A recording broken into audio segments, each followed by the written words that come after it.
శాఖ managing director గుర్రం మల్సూర్ గారు, IT and industries special chief secretary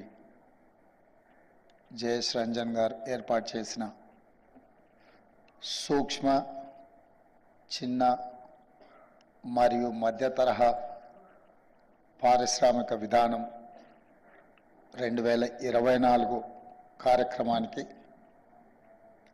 నాతో పాటు ముఖ్య అతిథులుగా విచ్చేసిన తెలంగాణ రాష్ట్ర ఉప ముఖ్యమంత్రి వర్యులు, ఆర్థిక శాఖ మంత్రివర్యులు బట్టి విక్రమార్క గారు, అదేవిధంగా IT and industries minister Duddilla Sridhar Babu garu, PAC chairperson స్థానిక శాసనసభ్యులు Arikapudi Gandhi garu, Telangana industrial infrastructure corporation chairperson Nirmala Jaggareddy garu, Aitha Prakash Reddy గారు, రాయల నాగేశ్వరరావు గారు, వేదిక మీద ఉన్న పారిశ్రామికవేత్తలు, వివిధ సంస్థల యొక్క ప్రతినిధులు, తెలంగాణ సంపద సృష్టిలో భాగస్వాములైన మిత్రులందరికీ కూడా మనస్ఫూర్తిగా అభినందనలు. ఈ కార్యక్రమానికి తెలంగాణ రాష్ట్ర ప్రభుత్వం తరఫున మిమ్మల్ని అందరినీ సాదరంగా ఆహ్వానిస్తున్నాం. ఈరోజు ఈ సమావేశం తెలంగాణ రాష్ట్రం ఏర్పడిన తర్వాత 3వ ప్రభుత్వంగా కాంగ్రెస్ పార్టీ ఏర్పాటు చేసిన ఈ ప్రభుత్వంలో ప్రభుత్వం యొక్క విధి విధానాలను సూక్ష్మ, చిన్న మరియు మధ్య తరహా పరిశ్రమ యజమానులకు మా యొక్క విధి విధానాలను తెలియజేయడమే కాకుండా తెలంగాణ రాష్ట్రంలో మీరు పెట్టుబడులు పెట్టి ఉద్యోగ ఉపాధి అవకాశాలు కల్పించి తెలంగాణ రాష్ట్ర సంపదను పెంపొందించడానికి అవసరమైన ప్రోత్సాహాన్ని అందించాలని ఈరోజు మా మంత్రివర్గం ఇక్కడికి వచ్చి మీరు చేసిన సూచనలను తీసుకోవడమే కాకుండా మా విధి విధానాలను కూడా మీ ముందు ప్రస్తావించడం జరిగింది. ప్రధానంగా మీకు అందరికీ తెలుసు, ఈ దేశం పివి నరసింహారావు గారు ప్రధానమంత్రి కాకంటే ముందు క్లోజ్డ్ ఎకానమీ, దేశం యొక్క ఆర్థిక పరిస్థితి దెబ్బతింటున్న సందర్భంలో దేశ ప్రధానమంత్రిగా పివి నరసింహారావు గారు బాధ్యతలు చేపట్టిన తర్వాత ఓపెన్ ఎకానమీకి వారు పునాదులు వేయడం జరిగింది. అప్పటి వరకు ఇండియన్ ఎకానమీ క్లోజ్డ్ ఎకానమీగా ఉన్నప్పుడు అంతర్జాతీయ స్థాయి పెట్టుబడులు కానీ వేగంగా పరిశ్రమల విధానం కానీ రాలేదు. స్వతంత్రం వచ్చిన తర్వాత ఎడ్యుకేషన్ రెవల్యూషన్, అగ్రికల్చర్ రెవల్యూషన్ వచ్చింది, కానీ ఇండస్ట్రియల్ రెవల్యూషన్ని మనం సరైన విధంగా అందిపుచ్చుకోకపోవడం వల్ల పరిశ్రమలను ఏర్పాటు చేయడంలో మన దేశం కొంత వెనుకబడ్డది. కానీ పివి నరసింహారావు గారు ఈ దేశానికి ప్రధానమంత్రి అయిన తర్వాత ఇండస్ట్రియల్ పాలసీలో తీసుకొచ్చిన మార్పులు, పెట్టుబడుల విధానంలో తీసుకొచ్చిన సరళీకృత విధానాలు, క్లోజ్డ్ ఎకానమీగా ఉన్న ఇండియన్ ఎకానమీ ఓపెన్ ఎకానమీగా ఎల్పిజి, లిబరలైజేషన్, ప్రైవేటైజేషన్, గ్లోబలైజేషన్, అంటే ప్రపంచంతో మనం పోటీ పడే విధంగా మన విధి విధానాలను మార్చి ఆనాడు వారు ప్రధానమంత్రిగా, శ్రీ మన్మోహన్ సింగ్ గారు ఆర్థిక మంత్రిగా ఈ దేశంలో గొప్ప విధానాలను తీసుకురావడంతో ఈరోజు భారతదేశము ప్రపంచ దేశాలతో పోటీ పడగలిగిన స్థాయికి మనం ఈరోజు రాణించినాం. ఆ పివి నరసింహారావు గారు మంతని శాసనసభ నియోజకవర్గం నుంచి వారు శాసనసభ్యులుగా పనిచేసి తెలంగాణ రాష్ట్రానికి ముఖ్యమంత్రిగా ప్రాతినిధ్యం వహించారు. వారి తర్వాత మళ్ళీ ఈనాడు అదే మంతని శాసనసభ నియోజకవర్గం నుంచి మిత్రుడు దుద్దిల్ల శ్రీధర్ బాబు గారు ప్రాతినిధ్యం వహిస్తూ ఈరోజు తెలంగాణ పారిశ్రామిక విధానాలను దళితులకు, గిరిజనులకు, మహిళలకు అందుబాటులోకి తీసుకొచ్చి వాళ్ళకు ఇన్సెంటివ్స్ ఇవ్వడమే కాకుండా వాళ్ళను ప్రోత్సహించాలి. సూక్ష్మ, చిన్న మరియు మధ్య తరహా పరిశ్రమలను తెలంగాణ రాష్ట్రంలో నెలకొల్పడానికి అవసరమైన వాతావరణాన్ని సృష్టించాలి అని చెప్పి వారింత గొప్ప కార్యక్రమాన్ని తీసుకున్నారు. వారిని మనస్ఫూర్తిగా నేను అభినందిస్తున్నా. ఏ రాష్ట్రమైనా, ఏ ప్రభుత్వమైనా పాలసీ డాక్యుమెంట్ లేకుండా ఆ రాష్ట్రం అభివృద్ధి సాధిస్తుంది అని చెప్పి నేను అనుకోవడం లేదు. అందుకే వారు మొదటి సంవత్సరంలోనే విదేశాలలో తెలంగాణ యొక్క విధి విధానాలను వివరించి పారిశ్రామికవేత్తలను ఆకర్షించడమే కాకుండా మన రాష్ట్రంలో ఉన్న సూక్ష్మ, చిన్న, మధ్య తరహా పరిశ్రమలను కూడా ప్రోత్సహించడానికి ఈరోజు ఒక పాలసీ డాక్యుమెంట్ తీసుకొచ్చి మీ ముందు పెట్టి మీ అందరికీ రాష్ట్ర ప్రభుత్వం అండగా నిలబడుతుంది. గత ప్రభుత్వం మీకు ఇచ్చిన మాట ఇన్సెంటివ్స్ విషయంలో గత ప్రభుత్వం ఇచ్చిన హామీని మా బాధ్యతగా తప్పకుండా వాటిని కొనసాగిస్తాం. వాటిని మీకు చెల్లించే విధంగా రాష్ట్ర ప్రభుత్వం ముందుకు వెళ్తుంది. ప్రభుత్వం అనేది continuous process. Government is continuous process. Political executives మారుతుండొచ్చు, కానీ ప్రభుత్వ విధానాలను కొనసాగించినప్పుడే రాష్ట్రం అభివృద్ధి చెందుతుందన్న విషయాన్ని మేము స్పష్టంగా విశ్వసిస్తున్నాం, నమ్ముతున్నాం. దానికి ఉదాహరణనే 94 నుంచి 2004 వరకు నాటి తెలుగుదేశం పార్టీ తీసుకొచ్చిన చంద్రబాబు నాయుడు గారు చేపట్టిన ఐటీ రెవల్యూషన్ని డాక్టర్ వైఎస్ రాజశేఖర రెడ్డి గారు వచ్చిన తర్వాత అంతకంటే వేగంగా ముందుకు తీసుకెళ్ళింది. కాబట్టి ఇవాళ ఈ ప్రాంతంలో శిల్పారామం వచ్చింది, ఆ పక్కన హైటెక్ సిటీ వచ్చింది, ఈ ప్రాంతంలో వందల వేలాది ఐటీ కంపెనీలు వచ్చినాయి, ఔటర్ రింగ్ రోడ్ వచ్చింది, అంతర్జాతీయ ఎయిర్పోర్ట్ వచ్చింది.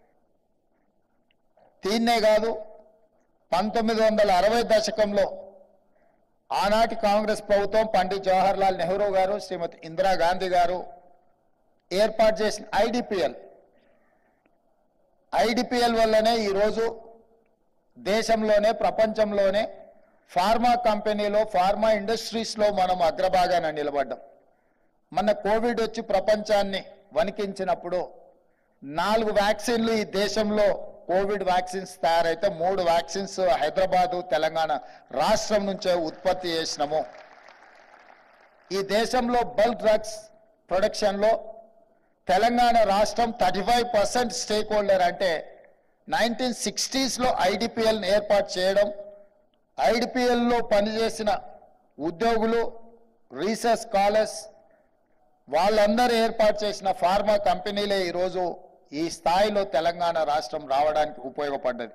అదే కాదు, బట్టి విక్రమార్క గారు చెప్పినట్టు డిఫెన్స్ ఇన్వెస్ట్మెంట్స్ కానీ, బిహెచ్ఎల్ కానీ, ఇతర చాలా పరిశ్రమల ఆనాడు పారిశ్రామిక విధానంలో తెలంగాణ ప్రాంతాన్ని హైదరాబాదు నగర కేంద్రంగా ఏర్పాటు చేసిన పరిశ్రమలు ఈరోజు ఒక చిన్న గ్రామంగా ఉండే బిహెచ్ఎల్ ఒక పెద్ద పట్టణంగా మారింది.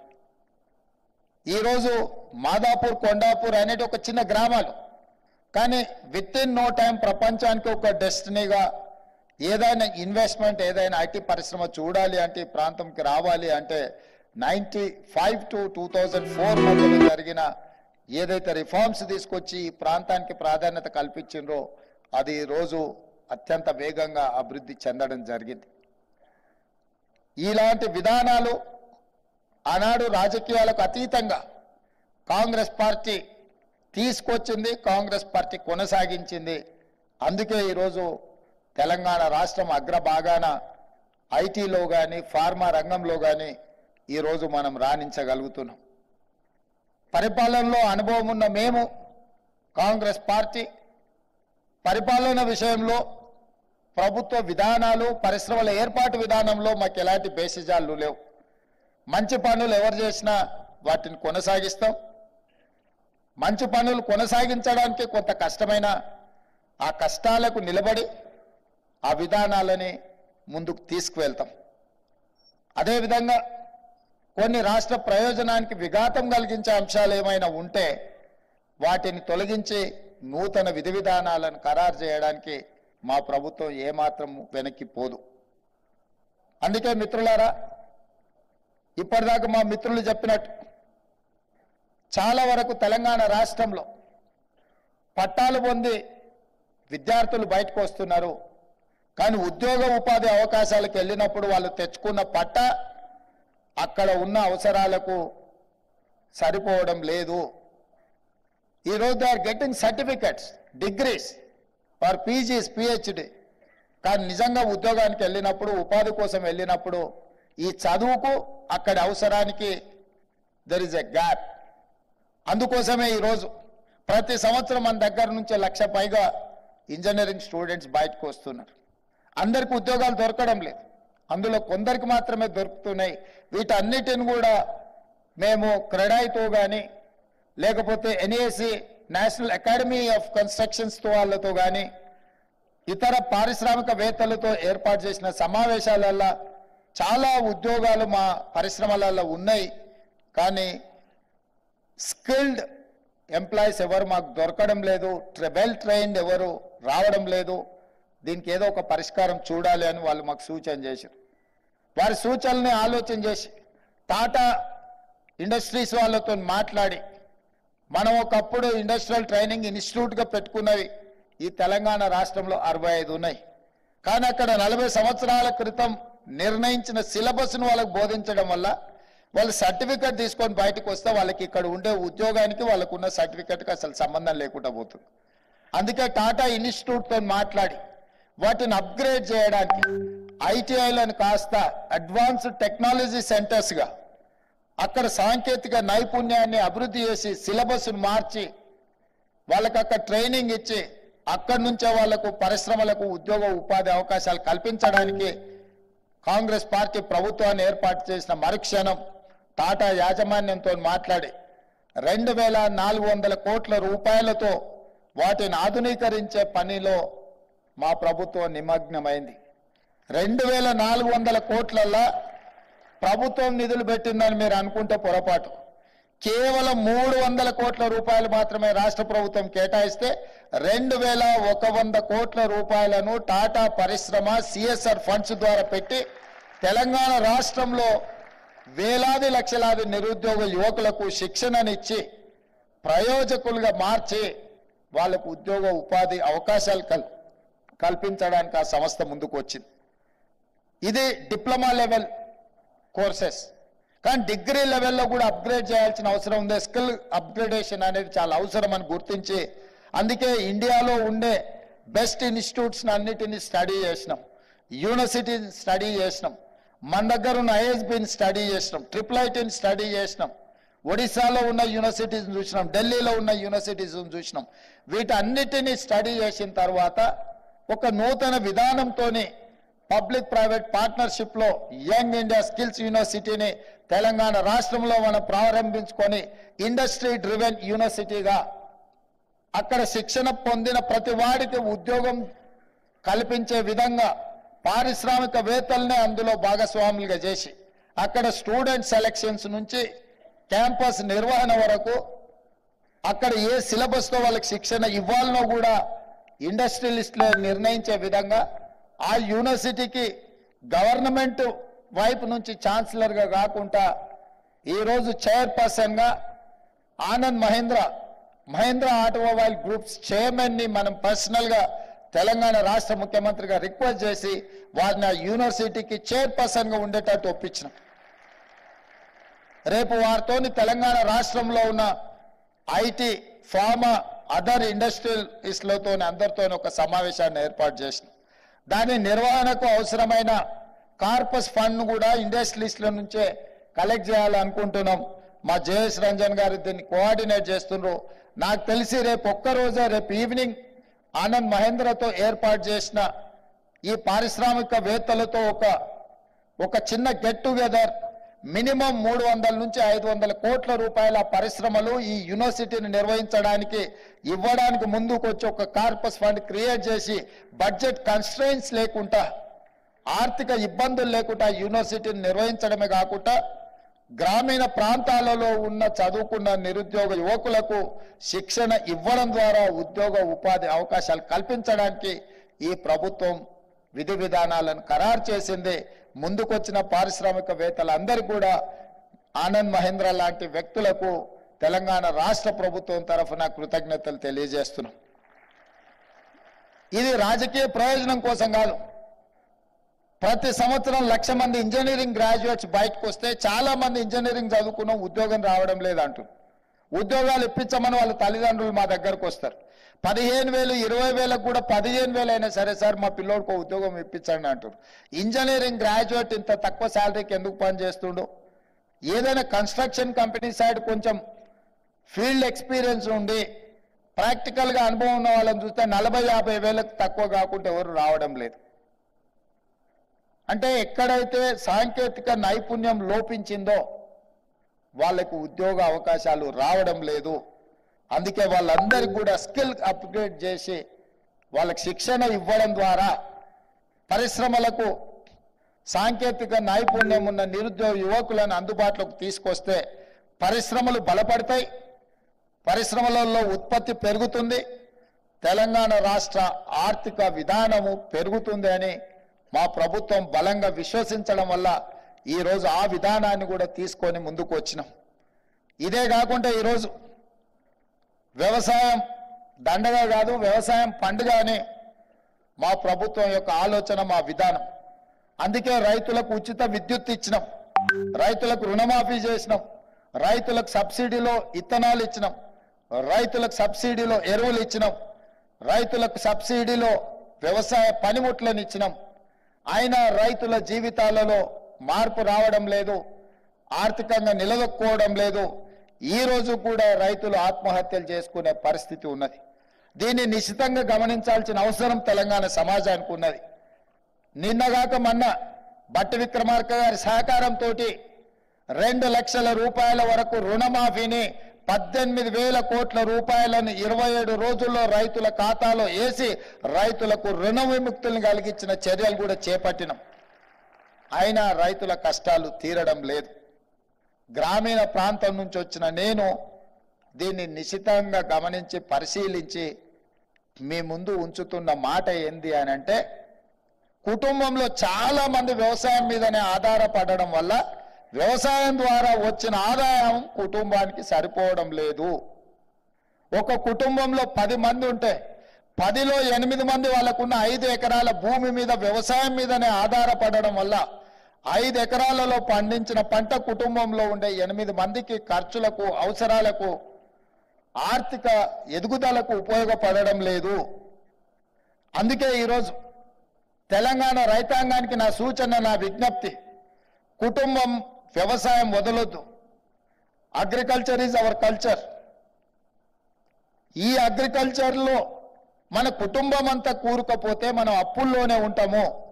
అందుకే కుటుంబంలో 2-3 వ్యవసాయం చేస్తే మిగతా వాళ్ళు వ్యవసాయం నుంచి బయటకు వచ్చి ఉద్యోగ ఉపాధి అవకాశాలలో రాణించాలి, వ్యాపారాలలో ఎదగాలి. అప్పుడే మన కుటుంబాలు ఆర్థికంగా ఎదుగుతాయి. చాలా మంది ఈరోజు కృష్ణా, గుంటూరు జిల్లాల నుంచి మొదలు పెడితే నిజామాబాద్, ఖమ్మం లాంటి జిల్లాలలో ఉన్న రైతుల కుటుంబాలు ఒకప్పుడు గొప్ప వ్యవసాయదారులుగా ఉన్న వాళ్ళు కూడా వాళ్ళ పిల్లలను ఐటీ సైడ్ చదివించడం వల్ల, వాళ్ళు ఐటీ నిపుణులుగా అమెరికాలకు, ఇతర దేశాలకు వెళ్ళడం వల్ల ఆ కుటుంబాలు ఆర్థికంగా ఎంతో ఎదిగినాయి. ఆ కుటుంబాలు అదే వ్యవసాయం మీద ఆధారపడి ఉంటే వాళ్ళకు ఆర్థిక ఎదుగుదల రాకపోతుండే. ఇవాళ మన రాష్ట్రంలో అత్యధికంగా ఆదాయం పెరగడానికి, భూముల విలువలు పెరగడానికి బలమైన కారణము మన యువత సిలికాన్ వ్యాలీని కూడా శాసించేంత స్థాయికి ఐటీ రంగాలలో, ఫార్మా రంగాలలో రాణించడం వల్ల ఆ సంపాదనతో ఈరోజు భూముల మీద పెట్టుబడులు పెట్టినరు. ఒకప్పుడు కృష్ణా, గుంటూరులో 1 ఎకరం అమ్మితే తెలంగాణలో 10 ఎకరాలు కొనే పరిస్థితి ఉండే. ఇవాళ తెలంగాణలో 1 ఎకరం అమ్మితే కృష్ణా, గుంటూరులో 100 ఎకరాలు కొనుక్కునే పరిస్థితి వచ్చింది. ఎందుకు అంటే మన కుటుంబాలల్లో చదువుకోవడం వల్ల, సాంకేతిక నిపుణులుగా రాణించడం వల్ల, ఆ కుటుంబాలు ఆర్థికంగా ఎదగడం వల్ల ఆర్థికంగా సంపాదించిన సంపదను తిరిగి భూమి మీదనే పెట్టుబడి పెట్టడం వల్ల ఈ రోజు మన భూముల విలువ బాగా పెరిగింది. ఈ రోజు ప్రపంచంతోనే మనం పోటీ పడగలుగుతున్నాం. అందుకే వ్యవసాయం మీద ఆధారపడ్డ రైతులకు అందరికీ నా విజ్ఞప్తి ఒకటే, కుటుంబంలో కొద్దిమంది మాత్రమే వ్యవసాయం మీద ఆధారపడాలి. మిగతా వాళ్ళందరూ చదువుకోవాలి, రాణించాలి, సాంకేతిక నైపుణ్యం పెంపొందించుకోవాలి, పరిశ్రమలు నెలకొల్పాలి. అందులో ప్రధానంగా డిక్కీ నుంచి రవికుమార్ గారు మాట్లాడినారు, నర్ర రవికుమార్ గారు, ఇంకో సోదరిమణి మాట్లాడింది, మా దళితులకు ప్రోత్సాహకాలు ఇవ్వండి, మేము రాణిస్తాము అని అన్నారు. తప్పకుండా దళిత పారిశ్రామికవేత్తలను రాణించే విధంగా ప్రభుత్వ విధి విధానాలు కొనసాగిస్తాం, అవసరమైన ఆర్థిక సహాయాన్ని అందిస్తాం. మీరు పరిశ్రమలు నెలకొల్పడానికి అవసరమైన భూ కేటాయింపులు చేస్తాం. ఏ పరిశ్రమ పెట్టాలన్నా రాష్ట్రానికి పాలసీ ఉండాలి. ఆ పాలసీలో సబ్సిడీలో భూములు కేటాయించగలగాలి, సాంకేతిక నైపుణ్యాన్ని అందించగలగాలి, నిరంతర విద్యుత్తును సరఫరా చేయగలగాలి. సాంకేతిక నైపుణ్యం ఉన్న వాళ్లకు ఎంప్లాయీస్ ని మనం ప్రొవైడ్ చేయగలిగినప్పుడు తప్పకుండా చైనాతో పోటీపడి చైనా కంటే కూడా గొప్పగా రాణించగలం. ఇలా కోవిడ్ తర్వాత ప్రపంచంలో వచ్చిన ఆలోచన విధానంలో మార్పులు చైనా +1 కంట్రీ అనే విధంగా, ఎందుకంటే సౌత్ కొరియా నుంచి మొదలెడితే యుఎస్ వరకు గతంలో వాళ్ళు ఇండస్ట్రియల్ రెవల్యూషన్ వచ్చిన చైనా మీదనే ఉత్పత్తులకు ఆధారపడేది. కానీ కోవిడ్ తర్వాత వచ్చిన పరిణామాలు, మార్పులు, అనుమానాలు చైనా కాకుండా ఇతర దేశాలలో కూడా పరిశ్రమలు నెలకొల్పాలి. ఆ పరిశ్రమల దగ్గర మా ఉత్పత్తులు, మాకు అవసరమైన ఉత్పత్తి అక్కడ జరగాలి అని ఈరోజు ఇతర దేశాలు ఆలోచన చేస్తున్నాయి. ఆ దేశాలన్నీ కూడా ఈ మధ్యకాలంలో నేను, శ్రీధర్ బాబు గారు, యుఎస్, సౌత్ కొరియా చాలా దేశాల పెట్టుబడుల గురించి మేము మాట్లాడినాం, పారిశ్రామికవేత్తలను కలిసినాం. వాళ్ళ ఆలోచన ఒక్కటే, చైనాకు ప్రత్యామ్నాయంగా ఉన్న దేశంలో పెట్టుబడులు పెట్టాలి అని అనుకుంటున్నారు. నేను వాళ్ళకి చెప్పిన, చైనాకు ప్రత్యామ్నాయంగా భారతదేశంలో ప్రత్యామ్నాయం తెలంగాణ. చైనా +1 కంట్రీ అంటే దట్ ఈజ్ మై తెలంగాణ. తెలంగాణలో మీరు పెట్టుబడులు పెట్టండి, తెలంగాణలో పరిశ్రమలు ప్రోత్సహించే బాధ్యత మాది అని చెప్పడమే కాకుండా ఈరోజు ఫ్యూచర్ సిటీని డిజైన్ చేసినాము. అక్కడ లైఫ్ సైన్సెస్, గ్రీన్ ఫార్మా, రకరకాల పరిశ్రమలు, దానికి సంబంధించిన ఏర్పాట్లను అన్నిటిని కూడా వేగంగా ముందుకు తీసుకెళ్లడానికి విధి విధానాలను ఖరారు చేసినాం. ఇవాళ తెలంగాణ రాష్ట్రం వడ్డించిన విస్తరిలాగా ఉంది. ఇవాళ ఔటర్ రింగ్ రోడ్డు మన అభివృద్ధికి ఎంతో సహకరించింది. ఔటర్ రింగ్ రోడ్కు ప్యారలల్ గా రీజనల్ రింగ్ రోడ్ ని ఇవాళ డెవలప్ చేయాలనుకుంటున్నాం. రీజనల్ రింగ్ రోడ్ ని ప్రణాళికలు సిద్ధం చేసినాం. రీజనల్ రింగ్ రోడ్ తో పాటు outer ring road to regional ring road, radial roads design చేస్తున్నాము. తద్వారా లక్షలాది ఎకరాల వ్యవసాయ భూములను, పరిశ్రమలను నెలకొల్పడానికి, ఉత్పత్తులు పెంచడానికి ఉపయోగపడే విధంగా ట్రంక్ ఇన్ఫ్రాస్ట్రక్చర్ డెవలప్ చేయాలని చెప్పి ఈ రోజు మా ప్రభుత్వం నిర్ణయాలు తీసుకున్నది. ఆనాడు హైదరాబాద్ నగరానికి తాగునీటి సమస్య వచ్చినప్పుడు కృష్ణా గోదావరి జలాలను తరలించింది కాంగ్రెస్ పార్టీ. అదేవిధంగా హైదరాబాద్ నగరంలో మెట్రోను నిర్మించింది ఆనాడు డాక్టర్ వైఎస్ రాజశేఖర రెడ్డి గారు ముఖ్యమంత్రిగా ఉన్నప్పుడు.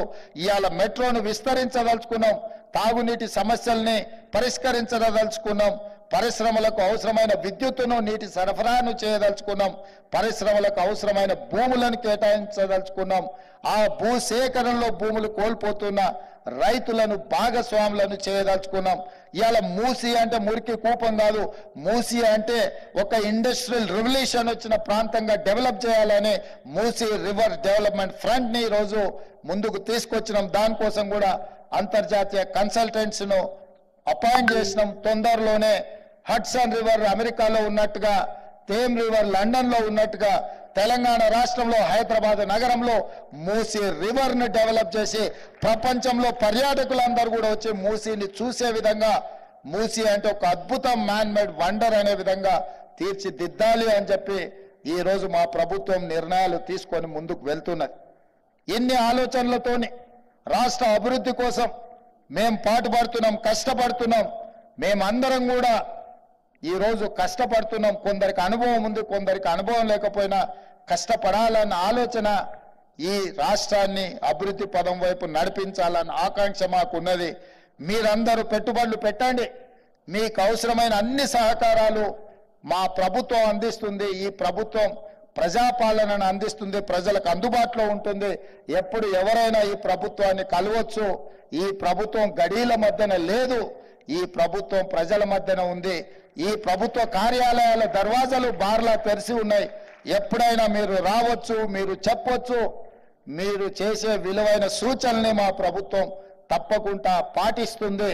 ఎప్పుడైతే దళితులు గిరిజనులు ఆర్థికంగా ఎదుగుతారో, మహిళలు ఆర్థికంగా నిలదొక్కుంటారో, ముఖ్యంగా ఆర్థిక వ్యవస్థ మహిళల చేతుల్లో ఉన్నప్పుడే ఆ కుటుంబం బాగుపడుతుంది. ఏ గ్రామంలో అమ్మ చేతిలో పెత్తనం ఉంటుందో ఆ కుటుంబం బాగుపడ్డది మేము కళ్ళతో చూసినాం. అందుకే 63 లక్షల మంది సెల్ఫ్ హెల్ప్ గ్రూప్ మహిళల్ని 1 కోటి మందికి పెంచాలి, 1 కోటి మందిని కోటీశ్వరులను చేయాలన్న లక్ష్యంతోనే మా ప్రభుత్వం ప్రణాళికలు సిద్ధం చేస్తుంది. ఇదే శిల్పారామం పక్కనే నైట్ బజార్ అని చెప్పి 3 ఎకరాల పైన ఈ రోజు ఆ ప్రాంతాన్ని సెల్ఫ్ హెల్ప్ గ్రూప్ల కేటాయించిన వాళ్ళు చేసే ఉత్పత్తులను అక్కడ ప్రపంచానికి పరిచయం చేసే విధంగా, మార్కెటింగ్ చేసుకునే విధంగా 3 ఎకరాల స్థలాన్ని మహిళలకు కేటాయించి తొందరలోనే అక్కడ మహిళలు చేసే ఉత్పత్తి వాళ్ళ వస్తువులన్నిటిని కూడా అక్కడ ప్రదర్శించడానికి, అక్కడ మార్కెటింగ్ చేయడానికి మా ప్రభుత్వం ముందుకు వచ్చింది. 1,00,000 కోట్ల రూపాయలు జీరో వడ్డీతోనే మహిళలకు రుణంగా ఇప్పించాలి అని చెప్పి ఈ రోజు మా ప్రభుత్వం నిర్ణయం తీసుకున్నది. మా ఆర్థిక మంత్రి గారు ఆ దిశగా ప్రణాళికలు సిద్ధం చేస్తున్నాడు. ఇదే కాదు, గ్రామీణ ప్రాంతాలలో ఉన్న పాఠశాలలన్నిటి కూడా గతంలో విద్యా కమిటీల పేరు మీద రాజకీయాలు ఉండే.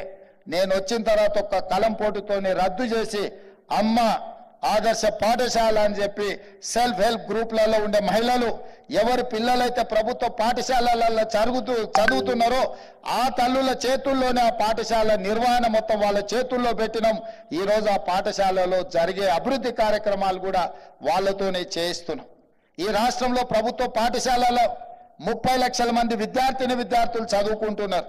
వాళ్ళకు ప్రభుత్వం 2 జతల బట్టలు ఇస్తే సగం అకాడమిక్ ఇయర్ అయిపోయినాక కూడా వాళ్ళకి చేరేటివి కాదు. గతంలో వేరే వాళ్ళకు అవి కుట్టడానికి ఇచ్చేది. అన్ని రద్దు చేసి ఈ మహిళా సంఘాలకే అప్పచెప్తే స్కూలు తెరిచిన మొదటి రోజే 30 లక్షల డ్రెస్సులు వాళ్ళకు మొదటి రోజే అందించి ఈ మహిళలు పారిశ్రామికవేత్తలుగా రాణించారు. అంతకుముందు ఒక డ్రెస్ కుడితే 25 రూపాయలు ఉండే, దాన్ని 75 రూపాయలకు పెంచి ఆడబిడ్డలకు ఆర్థికంగా మనం నిలబడాలి అని మేము విధానాలలో మార్పు తీసుకొచ్చినాం. ఇవాళ గవర్నమెంట్ స్కూల్స్లో ఉచిత విద్యుత్తునిచ్చి కంప్యూటరీకరణ చేయడం ద్వారా, AI ద్వారా, టెక్నాలజీతో పిల్లలకు చదువులు నేర్పించాలి. ఆ ప్రభుత్వ పాఠశాలల్లో చదువుకునే పేదల పిల్లలు డాక్టర్లు, లాయర్లు, ఇంజనీర్లుగా రాణించాలి. ఈ సమాజ నిర్మాణంలో వాళ్ళు భాగస్వాములు కావాలి, వాళ్ళు పారిశ్రామికవేత్తలుగా రాణించాలి అన్నదే మా ఆలోచన. వీటన్నిటిని మేము ముందుకు తీసుకెళ్ళాలి అంటే MSMEలు బలపడాలి. మీరు పెట్టే పరిశ్రమలు వాళ్ళకు ఉద్యోగ ఉపాధి అవకాశాలు కల్పించాలి. మీరు పెట్టే పరిశ్రమలకు ప్రభుత్వం అండగా నిలబడుతుంది. మీరందరూ కూడా కష్టపడండి. ఈ రాష్ట్ర నిర్మాణంలో, ఈ రాష్ట్ర ఆర్థిక ఎదుగుదలలో, ఈ రాష్ట్ర ఎకానమీని $1 ట్రిలియన్ తీసుకెళ్ళాలి అని అంటే ఈ పరిశ్రమలన్నీ కూడా రాణించాలి. ఈ పరిశ్రమలకు సంపూర్ణంగా మా ప్రభుత్వం సహకారం అందిస్తుంది. ఒక ఎంటర్‌ప్రెన్యూర్, అన్ని రకాలుగా అవగాహన ఉన్న వ్యక్తి ఈ శాఖకు మంత్రిగా ఉన్నారు. I'm happy for that. నాకంటే కూడా మా మంత్రి గారికి ఇందులో నైపుణ్యం ఉంది, అవగాహన ఉంది. వారు తీసుకొచ్చే ఏ ప్రతిపాదనైనా నేనైనా, మా ఆర్థిక మంత్రి గారు కొంచెం గట్టిగా కొలిసి మెజర్ చేసి మాత్రమే విడుదల చేస్తారు. ఇది ఖర్చు కాదు, ఇది పెట్టుబడి. ఈ పెట్టుబడి మరింత పెట్టుబడులను పెంచుతుంది. MSMEలకు ఇచ్చేది మనకి ఎక్స్పెండిచర్గా, దిస్ ఈజ్ అన్ ఇన్వెస్ట్మెంట్ చేయడం ద్వారా పరిశ్రమలు బలపడతాయి. ఆ బలపడ్డ పరిశ్రమలు మళ్ళీ మీకే పన్నులు కడతాయి. ఈరోజు 3 లక్షల కోట్ల ఉన్న మీ బడ్జెట్ తొందరలోనే మీ టెన్యూర్లోనే 7 లక్షల కోట్ల రూపాయలకు చేరుతుందని నేను బలంగా నమ్ముతున్నాను. 2028 లోపల తప్పకుండా మీరు 7 లక్షల కోట్ల రూపాయల బడ్జెట్ను ప్రవేశపెడతారని నేను సంపూర్ణంగా నమ్ముతున్నా. అందులో వీళ్ళందరి భాగస్వామ్యం ఉంటుందని చెప్పి నేను సంతోషంగా తెలియజేస్తూ మీ అందరి దగ్గర సెలవు తీసుకుంటున్న మిత్రులారా.